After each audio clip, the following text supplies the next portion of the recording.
أعوذ بالله من الشيطان الرجيم بسم الله الرحمن الرحيم واعتصموا بحبل الله جميعا ولا تفرقوا واذكروا نعمة الله عليكم إذ كنتم أعداء فألف بين قلوبكم فأصبحتم بنعمته إخوانا وكنتم على شفا حفرة من النار فأنقذكم منها كذلك يبين الله لكم آياته لعلكم تهتدون صدق اللہ العظیم۔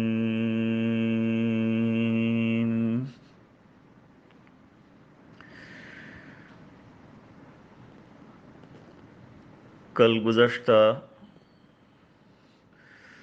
تقوی کے بارے میں اور متقین کے بارے میں تفصیل بیان ہوئی تھی۔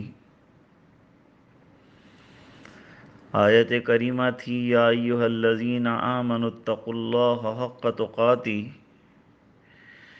ولا تموتن الا وانتم مسلمون۔ اصل میں مسلمانوں کی اجتماعی طاقت اور قوت کو بیان کرنے کا نسخہ اللہ تعالیٰ بیان فرما رہے ہیں۔ ان میں پہلا نسخہ تو تقوی، اللہ کا ڈر، اللہ کے احکام کا پاس و لحاظ۔ اب آج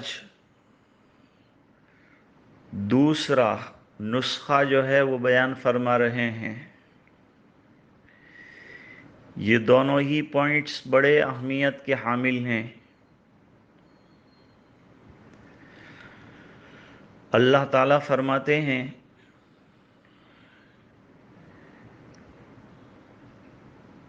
کہ اللہ کی رسی کو مضبوطی کے ساتھ تھامو، اعتصام مضبوطی کے ساتھ پکڑنے کو کہتے ہیں، اور تفرق اور اختلاف مت کرو، اتفاق اور اتحاد کے ساتھ رہو۔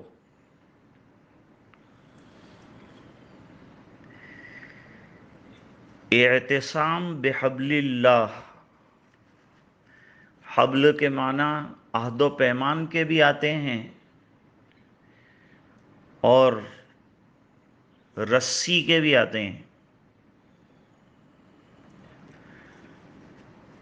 اللہ کی رسی کو مضبوطی کے ساتھ تھامو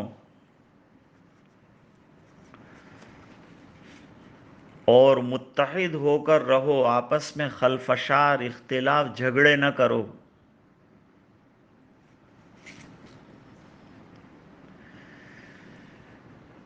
قرآن کریم کو اللہ کی رسی قرار دیا، اور اللہ تعالیٰ کی یہ رسی چھوٹ تو سکتی ہے، ٹوٹ نہیں سکتی۔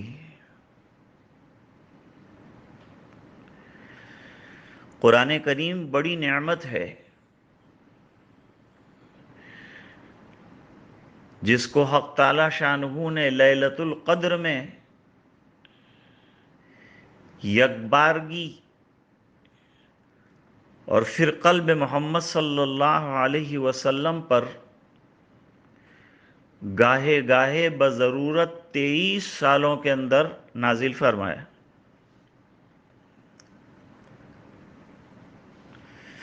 میرے والد صاحب فرماتے تھے کہ موجودہ دور میں اس کو سمجھنے کے لیے ایسا سمجھیے جیسے کہ لفٹ جہاں سے چھوڑا جاتا ہے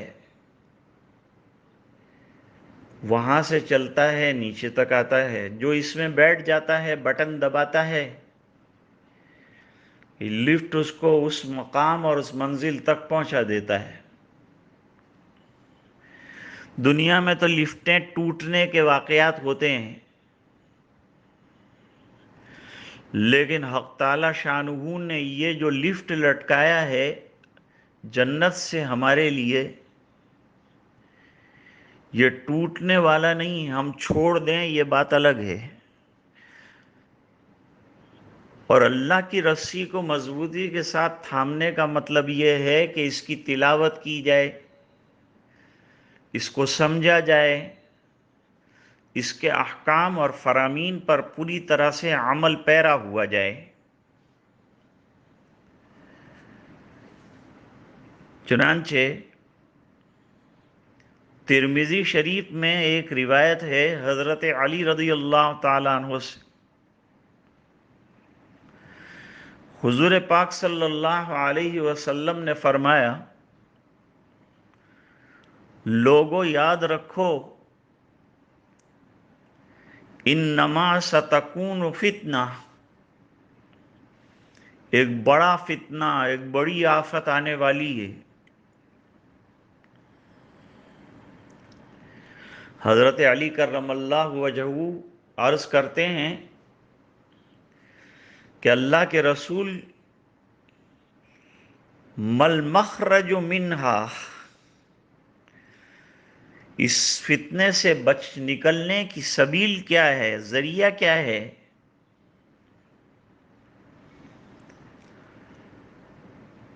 حضور پاک صلی اللہ علیہ وسلم نے فرمایا، کتاب اللہ، اللہ کی کتاب. قرآن کریم کلام اللہ بھی ہے اور کتاب اللہ بھی ہے. اقبال کہتے ہیں، کتاب زندہ قرآن حکیم، حکمت او لا یزالست قدیم. قرآن کریم کو زندہ کتاب کہا گیا ہے. جو قومیں قرآن کریم سے اور جو ملت قرآن کریم سے پوری طرح سے وابستہ ہو جائے گی، اللہ تعالیٰ اس کی آفات بلیات سے حفاظت فرمائیں گے اور محفوظ فرمائیں گے اور اس کی نگہداشت فرمائیں گے اور اس کی حفاظت فرمائیں گے. زندہ قوم کے لیے زندہ کتاب سے وابستہ رہنا، اس سے عشق پیدا کرنا، محبت پیدا کرنا ضروری ہے. آگے چل کر سرکار نے فرمایا، فیہ نبأ من قبلکم، اس کتاب میں تم سے پہلے امتوں کے واقعات ہیں جس سے عبرت حاصل کر کے آدمی اپنی زندگی سدھار سکتا ہے، راہ راست پر لا سکتا ہے.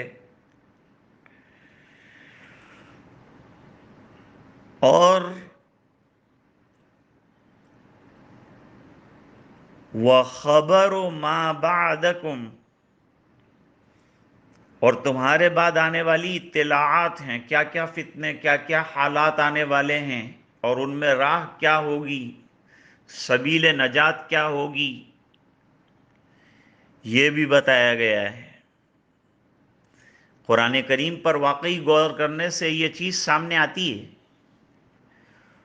اور کھل کر آتی ہے کہ امم ماضیہ کا تذکرہ، ان کی نافرمانیوں پر اللہ کی طرف سے ان کی گرفت کا تذکرہ برابر ملتا ہے تاکہ ہمیں عبرت حاصل ہو. اللہ فرماتے ہیں، لَقَدْ كَانَ فِي قَصَصِهِمْ عِبْرَةٌ لِأُولِي الْأَلْبَابِ، پہلے لوگوں کے واقعات میں تمہارے لیے نمونے ہیں، عبرت کا سامان ہے. اور حضور نے فرمایا صلی اللہ علیہ وسلم، وَهُوَ حَبْلُ اللَّهِ الْمَتِينُ، اور یہ قرآن کریم اللہ تعالیٰ کی مضبوط رسی ہے، بات کے احوال، امر و نواہی، وَحُکْمُ مَا بَيْنَكُمْ، اور ابھی تمہیں کیا کرنا ہے، موجودہ اور کرنٹ سچویشن میں تمہیں کیا عمل کرنا ہے، کون سے حکم پر چلنا ہے۔ قرآن کریم نے ہر گوشے کو واضح کیا ہے، زندگی کے ہر موڑ پر جو رہنمائی کی ضرورت ہونی چاہیے وہ تمام کے تمام رہنمائی حق تعالی شانہ فرماتے ہیں اپنی کتاب یعنی قرآن کریم کے اندر۔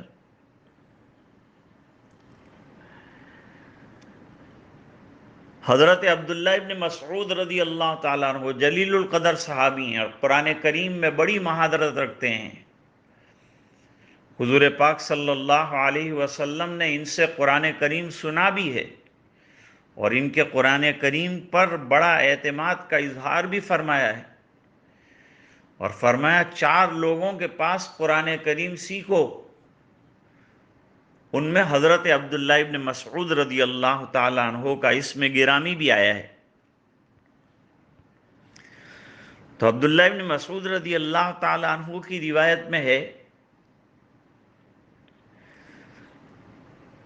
کتاب اللہ یعنی اللہ کی کتاب، حبل اللہ الممدود من السماء،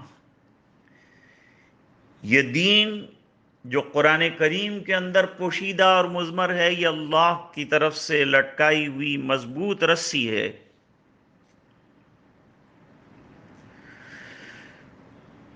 قرآن کریم لوح محفوظ بیت العزت سے دنیا میں حضور پاک صلی اللہ علیہ وسلم پر نازل ہوا۔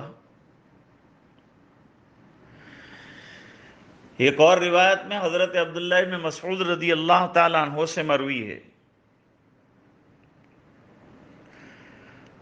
القرآن هو حبل اللہ المتین، یعنی قرآن اللہ کی مضبوط رسی ہے، والنور المبین، اور یہ روشن مینار ہے۔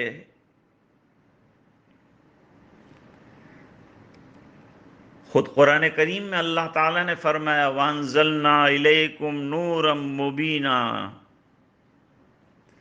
ہم نے واضح طور پر بیان کرنے والا نور تمہاری طرف اتارا ہے۔ قرآن کریم کے متعلق یہ بھی آتا ہے هُوَ شِفَاءٌ نَافِعٌ قُلْ هُوَ لِلَّذِينَ آمَنُوا هُدًى وَشِفَاءٌ، یہ نفع پہنچانے والی شفا ہے۔ پوچھا گیا حضور سے کہ سمجھ کر پڑھیں تب اجر ملے گا یا بغیر سمجھے پڑھیں تب بھی اجر ملے گا؟ جواب دیا سمجھے یا بغیر سمجھے جو تلاوت کرے گا اللہ تعالیٰ اسے اجر عطا فرمائیں گے۔ حضرت مولانا مسیح اللہ خان صاحب رحمۃ اللہ علیہ فرماتے ہیں بغیر وضو کے قرآن کریم کو چھوئے بغیر پاکی کی حالت میں پڑھا تو حرف پر 10 نیکی، وضو کے ساتھ پڑھا 20 نیکی، نماز میں کھڑے ہو کر قرآن کریم کی آیات پڑھی ہر حرف پر 100 نیکیاں اللہ تعالیٰ عطا فرماتے ہیں۔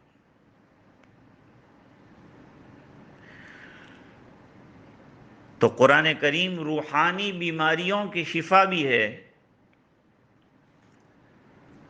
اور قرآن کریم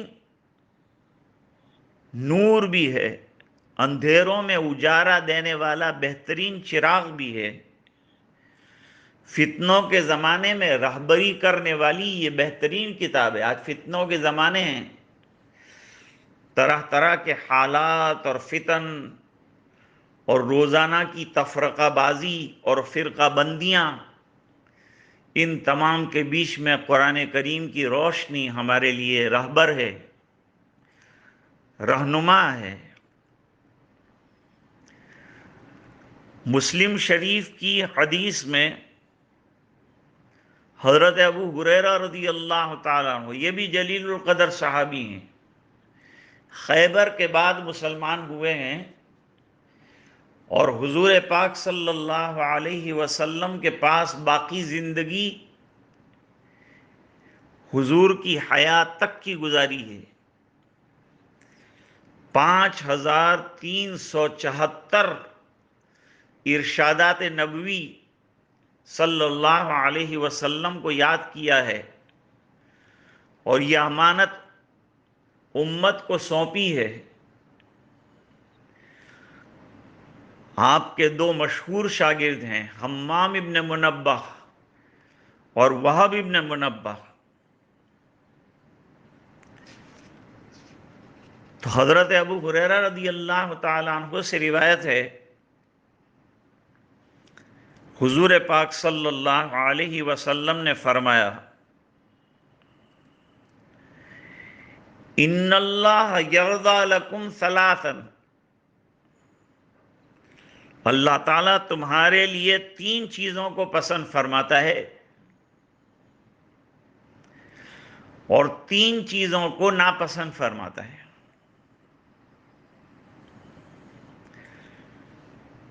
اللہ کی پسندیدہ چیزیں کیا ہیں؟ فرمایا ان تعبدوہ، صرف اسی کی عبادت کی جائے، اللہ کے علاوہ عبادت کے لائق کوئی نہیں ہے۔ عبادت صرف اللہ کی جائے، سر اس کے سامنے جھکایا جائے، مانگا جائے تو اس سے مانگا جائے، لیا جائے تو اس سے لیا جائے۔ ایاک نعبد و ایاک نستعین، ہم سر تیری بارگاہ میں جھکاتے ہیں، عبادت تیری کرتے ہیں، اور مانگتے بھی تجھ سے ہیں۔ سر تیرے دربار میں جھکتا ہے، ہاتھ تیرے سامنے پھیلتے ہیں، کسی غیر کے سامنے ہم ہاتھ نہیں پھیلاتے۔ ہم لیں گے تو اللہ سے لیں گے، مانگیں گے تو اللہ سے مانگیں گے۔ دوسری چیز، وَلَا تُشْرِكُوا بِهِ شَيْئًا، اللہ تعالیٰ کے ساتھ کسی کو شریک نہ کرنا، یہ اللہ تعالیٰ کو انتہائی ناگوار ہے،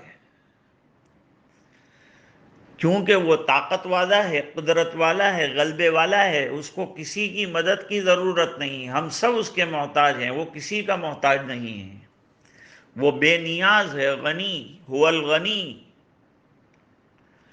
انتم الفقراء، ہم لوگ سب فقراء ہیں، بیگرز ہیں، مانگنے والے ہیں، اللہ عطا فرمانے والے ہیں۔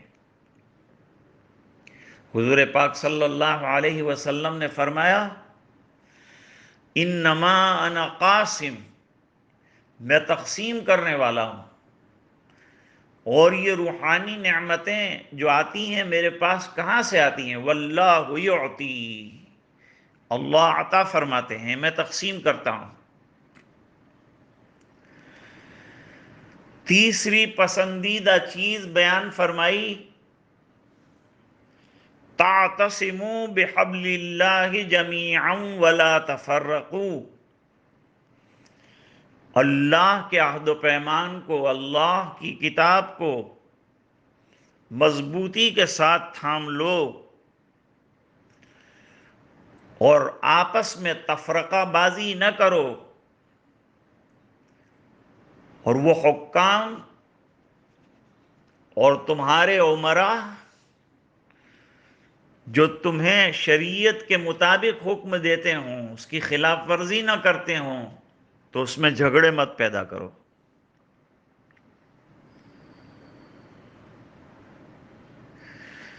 وہ 3 چیزیں جس کو نبی کریم صلی اللہ علیہ وسلم نے فرمایا کہ اللہ تعالیٰ ناپسند فرماتے ہیں،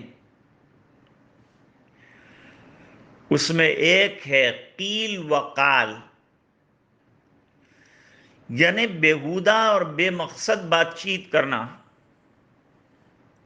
فضولیات میں گپ شپ میں لگے رہنا، جن بحثوں سے کوئی فائدہ نہیں ہے، دنیاوی اخروی ایسی باتوں میں گھنٹوں گزار دینا۔ لوگ قبرستان میں بھی سیاسی باتیں کرتے ہیں، ایک طرف بیچارے مردے پر آ پڑی ہے، اسے دفنایا جا رہا ہے، پہلی منزل آخرت کی آ رہی ہے، قبرستان عبرت کی جگہ ہے، وہاں سر جھکا کر آدمی اپنی موت کو سوچے، اپنی آخرت پر غور و فکر کرے کہ جس طرح یہ بندہ یا بندی گئی ہے، مجھے بھی دنیا سے جانا ہے، اسی طرح مجھے بھی کندھوں پر اٹھا کر لایا جائے گا اور یہ منو ٹنو مٹی کے نیچے دبا لیا جائے گا، پھر میں ہوں گا اور میرے اعمال ہوں گے، دوسری کوئی چیز کام نہیں آئے گی۔ آج کل لوگوں کو ہنسانے کے لیے فضول لافٹر شو چلتے ہیں، لوگ گھنٹوں گھنٹوں ہنستے ہیں۔ حضور پاک صلی اللہ علیہ وسلم نے فرمایا، لو تعلمون ما اعلم، جو باتیں آخرت کے سلسلے کی، قبر کے سلسلے کی میں جانتا ہوں، اگر تمہیں اس کا علم ہو جائے تو تم کثرت سے رویا کرو گے، ہنسنا نصیب نہیں ہوگا۔ دوسری چیز جس کو ناپسند فرمایا گیا ہے وہ ہے اضاعت مال، مال کو ضائع کرنا، فضولیات میں، بدعات میں، خرافات میں، رسوم کے اندر خرچ کرنا۔ مال اللہ کی دی ہوئی نعمت ہے، لہذا اللہ تعالیٰ اس کا حساب لینے والے ہیں۔ ثم لتسألن یومئذ عن النعیم، اللہ تعالیٰ اس کا حساب لینے والے ہیں، ایک ایک پائی کا حساب اللہ چاہے تو لے سکتے ہیں، کیونکہ دیا ہوا اس کا ہے۔ تو جس نے دیا ہے وہ سوال کر سکتا ہے کہ بھائی میری دی ہوئی نعمت کا تم نے کیسے استعمال کیا؟ اگر اللہ کے راستے میں دیا ہوگا، اللہ کے راستے میں لگایا ہوگا، دین کے کاموں میں لگایا ہوگا، اپنی اولاد پر خرچ کیا ہوگا، اولاد پر خرچ کرنا یہ بھی صدقے کا ثواب رکھتا ہے، اپنے گھر والوں پر خرچ کرنا یہ بھی ثواب ہے، لیکن جو فضولیات اور شادی کے اسرافات اور رسوم کے اندر خرچ کیا جاتا ہے، اس کا جواب دینا ہمارے لیے مشکل ہو جائے گا۔ اس لیے مال نعمت ہے، اس میں اسراف نہ کیا جائے، فضول خرچیاں نہ کی جائے، رسوم میں، بدعات میں، خرافات میں اس پاکیزہ مال کو خرچ نہ کیا جائے۔ اور تیسری بات جو ناپسندیدہ ہے وہ ہے کثرت سوال۔ لوگ اکثر بال کی کھال نکالتے ہیں، ایسے ایسے باریک باریک مسائل پوچھتے ہیں جن سے ان کا زندگی میں کبھی واسطہ نہیں پڑتا، لیکن عمل کی دنیا میں جا کر دیکھو تو بالکل صفر ہیں۔ تو یہ تین چیزوں کو اللہ تعالیٰ ناپسند فرماتے ہیں۔ صحابہ کرام بضرورت سوال کرتے تھے، اور حضور کا وعظ بھی کوئی معین نہیں تھا کہ کتنے گھنٹے آپ بیان فرمائیں گے۔ آپ صلی اللہ علیہ وسلم کو جب ضرورت محسوس ہوتی یا لوگوں میں کسی چیز کی کمی دیکھتے یا اصلاح درکار ہوتی تو آپ صلی اللہ علیہ وسلم فوری طور پر انتباہ فرماتے تھے، نماز کے بعد بیان کرتے تھے، ضرورت کے وقت تنبیہ کرتے تھے، 1 منٹ میں تنبیہ کی، 2 منٹ میں کی، 5 منٹ میں کی، تنبیہ ختم ہو گئی تو وعظ ختم ہو گیا۔ کبھی حضور نے جنت کے، دنیا کے، جہنم کے احوال بیان کیے تو پورا پورا دن بھی بیان کیا ہے، لیکن یہ جو لوگوں نے ضروری سمجھ لیا کہ بیان شروع ہو تو کم سے کم اتنا ہونا ضروری ہے، یہ ہماری اجازت ہے۔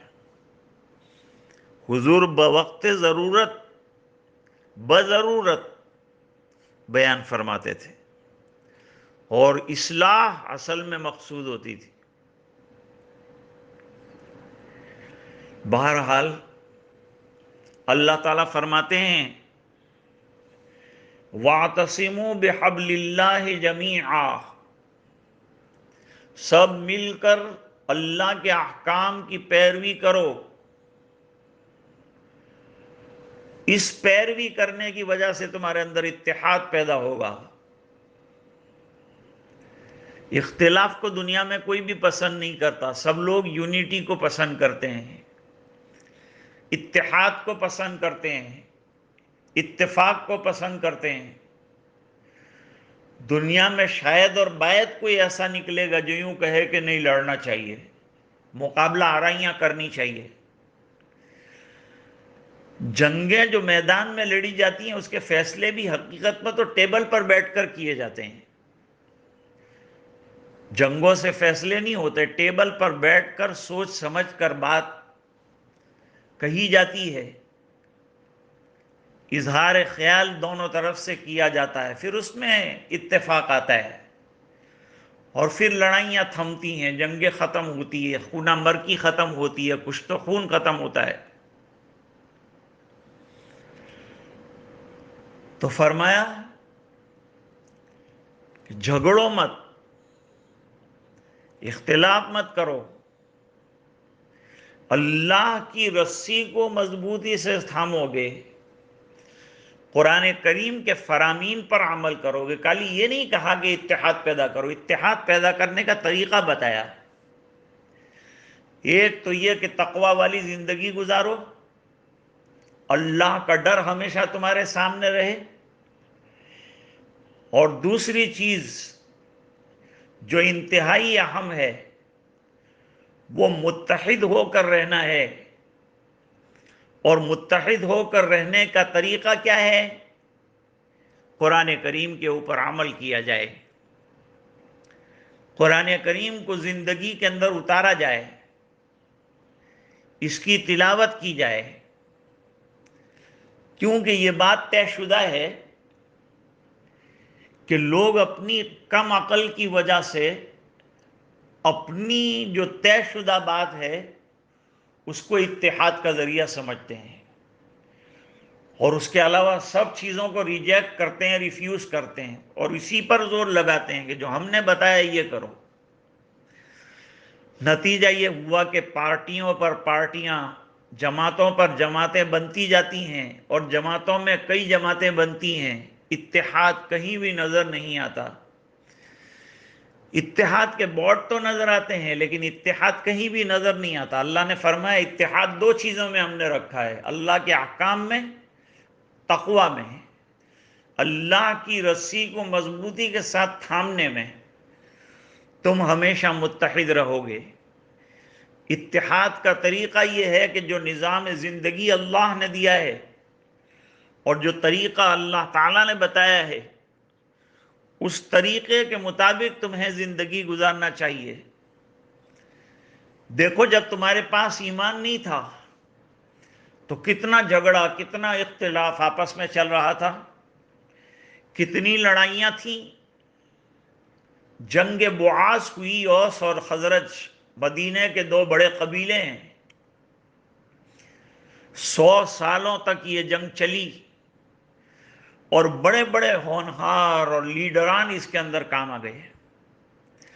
دونوں جماعتیں لڑ لڑ کر تھک گئی، نتیجہ کچھ نہیں نکلا، اختلافات بڑھتے گئے. چھوٹی سی بات سے وہ جھگڑا شروع ہوا تھا، 100 سالوں تک چلتا رہا.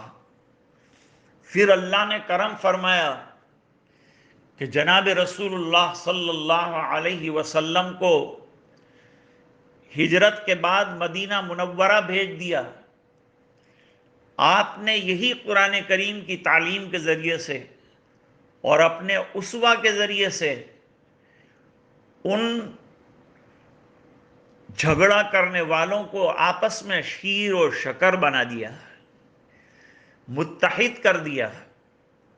تو قرآن اللہ کا نظام ہے، اور اللہ کے نظام پر چونکہ دنیا کو اللہ نے بنایا، انسان کو اللہ نے بنایا، تو اتحاد کیسے آئے گا یہ اللہ کو معلوم ہے.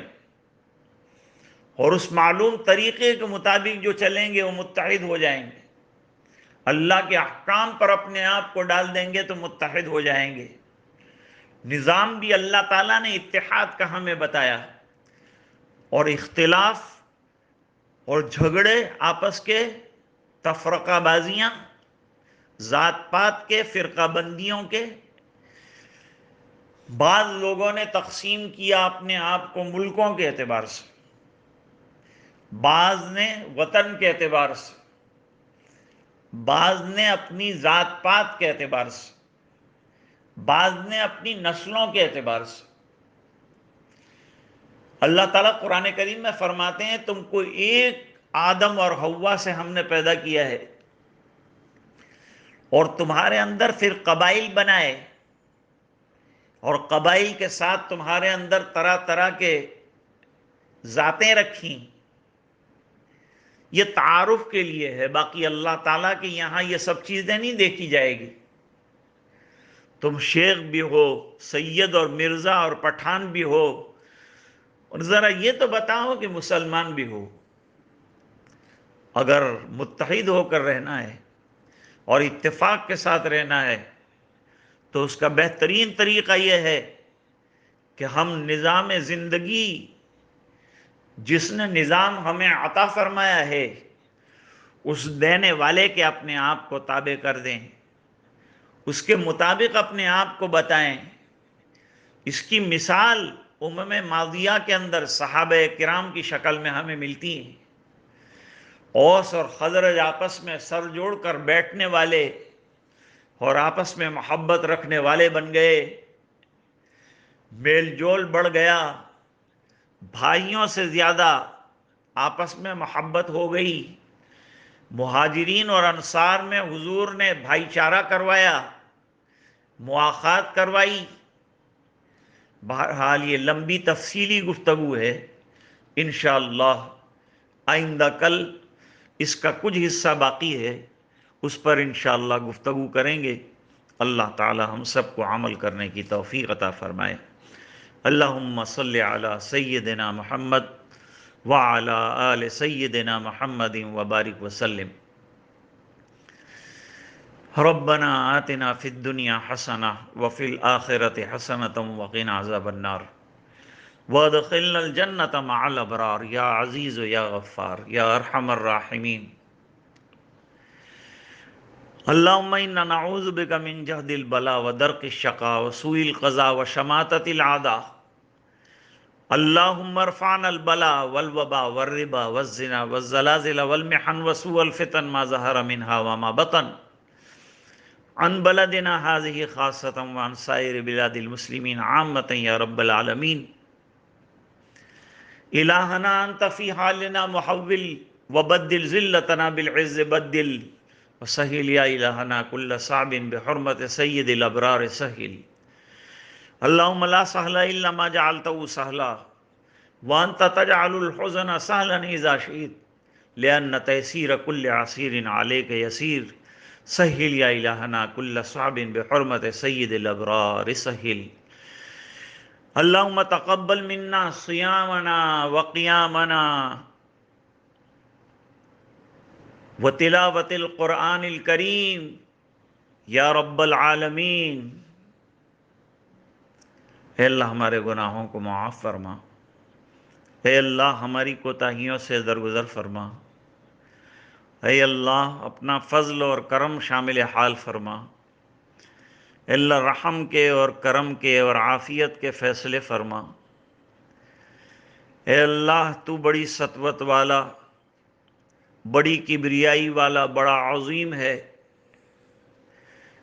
دنیا نے تیری عظمت، تیرے جلال کے نقشے دیکھ لیے، نمونے دیکھ لیے،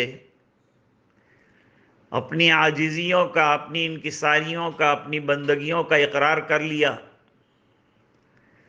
ذرا سے جرسوں میں نے اللہ تیری طاقت کا پرچہ دکھا دیا، انسانوں کو ان کی بے بسی کا آئینہ دکھا دیا۔ اے الہ العالمین، ہم گناہ گار ہیں، خطا کار ہیں، سیاہ کار ہیں، ریاکار ہیں، گناہ گار ہیں، لیکن پھر بھی تیری رحمتوں کے امیدوار ہیں، تیری مغفرت کے خواستگار ہیں۔ اللہ کرم کی بھیک دے دے، اللہ مغفرت کے فیصلے فرما دے، اپنی رضا دائمی عطا فرما دے، رمضان کے ٹوٹے پھوٹے اعمال قبول فرما لے، اس وبا سے اور اس بلا سے پوری دنیا کو نجات عطا فرما۔ اللہ تو ہم سے راضی اور خوش ہو جا اور ہمیں اپنا بندہ بنا دے۔ اے اللہ نبی کریم صلی اللہ علیہ وسلم کا سچا شیدائی بنا دے، آپ صلی اللہ علیہ وسلم کی سنتوں پر ہمیں عمل کرنے کی توفیق سعید عطا فرما۔ اے اللہ جو بیمار ہیں انہیں شفا عطا فرما، جو پریشان ہیں ان کی پریشانیاں دور فرما، جو الجھنوں میں گرفتار ہیں ان کی الجھنیں دور فرما۔ اے اللہ گھریلو مسائل کو حل فرما، اے اللہ بیرونی فتنے ختم فرما، اے اللہ ہمیں متحد فرما، ہمیں ایک بنا، نیک بنا، تیرے احکام کا پابند بنا، اور یہ دعائیں اپنے فضل و کرم حبیب پاک صلی اللہ علیہ وسلم کی برکت سے قبول فرما، برحمتک یا ارحم الراحمین۔